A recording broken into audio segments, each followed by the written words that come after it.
ખેરાલુ વિધાનસભા વિસ્તારના સતલાસણા, ખેરાલુ અને વડનગર તાલુકામાં તાલુકા પંચાયતના પ્રમુખના હોદ્દા માટે હાલ ચઢાવ ઉતાર શરૂ. ખેરાલુ તાલુકા પંચાયતની જો વાત કરવામાં આવે તો પ્રમુખ પદ માટે હાલ 4 નામો અગ્રિમ ચર્ચામાં છે, જેમાં અપક્ષનું પણ નામ 5મા સ્થાને ગણી શકાય છે. પાટણ સાંસદ ભરતસિંહ ડાભી અને ધારાસભ્ય સરદારભાઈ ચૌધરી કે સંગઠનના હોદ્દેદારો કોના પર મોહર મારે છે તે જ તેની અટકળો અત્યારે તેજ થવા પામી છે.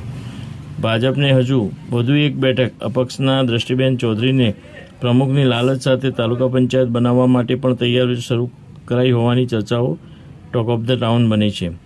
ભાજપના જૂના જોગી અનેકવિધ સંસ્થાઓમાં પ્રમુખ દિનેશભાઈ ચૌધરી હિરવાણીને ભાજપે સસ્પેન્ડ કર્યા પણ તેમને પરત લેવા પડે તેવો પણ ઘાટ સર્જાયાની ચર્ચાઓ જોર પકડ્યું છે.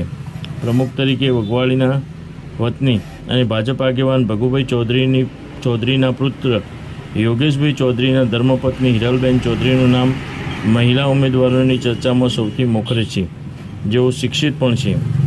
કેબિનેટ મંત્રી અને વિસનગરના ધારાસભ્ય શ્રી ઋષિકેશ પટેલના નજીકના ગણાતા ગુંજાના વતની અને ડેલિગેટ તરીકે ચૂંટાયા એવા બાબુભાઈ ચૌધરીની દીકરી હિરલ ચૌધરી વઘવાળીનું નામ અગ્રિમ છે.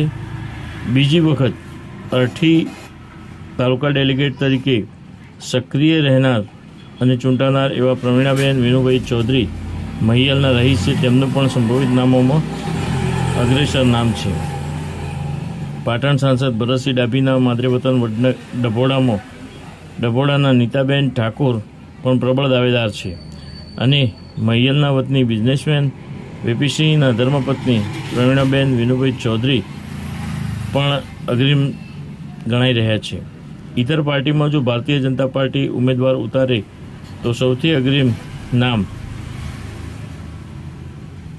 હિન્દુ મુસ્લિમ સમાજના લોકોના ખૂબ જ ચાહત અને માન સન્માનિત રીતે વિજેતા થયેલા ઉમેદવાર ગંગાબેન ઈશ્વરભાઈ દેસાઈ લુણવા સીટ અને નીતાબેન ઠાકોર ડભોળાનું પણ નામ ખૂબ જ ચર્ચામાં છે. આ વચ્ચે વિઠોડાની સીટ ઉપર આ વખતે ભાજપે ઉમેદવાર બનાવ્યા હતા એવા ઠાકોર ચંદ્રિકાબેન વિષ્ણુજી, જેઓ તેડાગરમાં ફરજ બજાવતા હતા. ભારતીય જનતા પાર્ટીએ તેમને ટિકિટ આપી અને ચૂંટણી લડાવી ત્યારે તેમનું રાજીનામું લેવડાવ્યું. રાજીનામું મંજૂર થયાની પણ ચર્ચા છે અને અત્યારે ટિકિટ તો ભાજપે આપી પણ સમીકરણો સેટ ન થતો તેઓ વિઠોડા સીટ ઉપર હારી ગયા છે. અત્યારે તેઓ નોકરી પણ નથી રહી અને ડેલિગેટ પણ ન બન્યા એવી ચર્ચાઓ પણ અત્યારે જોરશોરથી થઈ રહી છે. Online TV news reporter Suresh Thakor સાથે ફારૂક મેમણ, ખેરાલુ.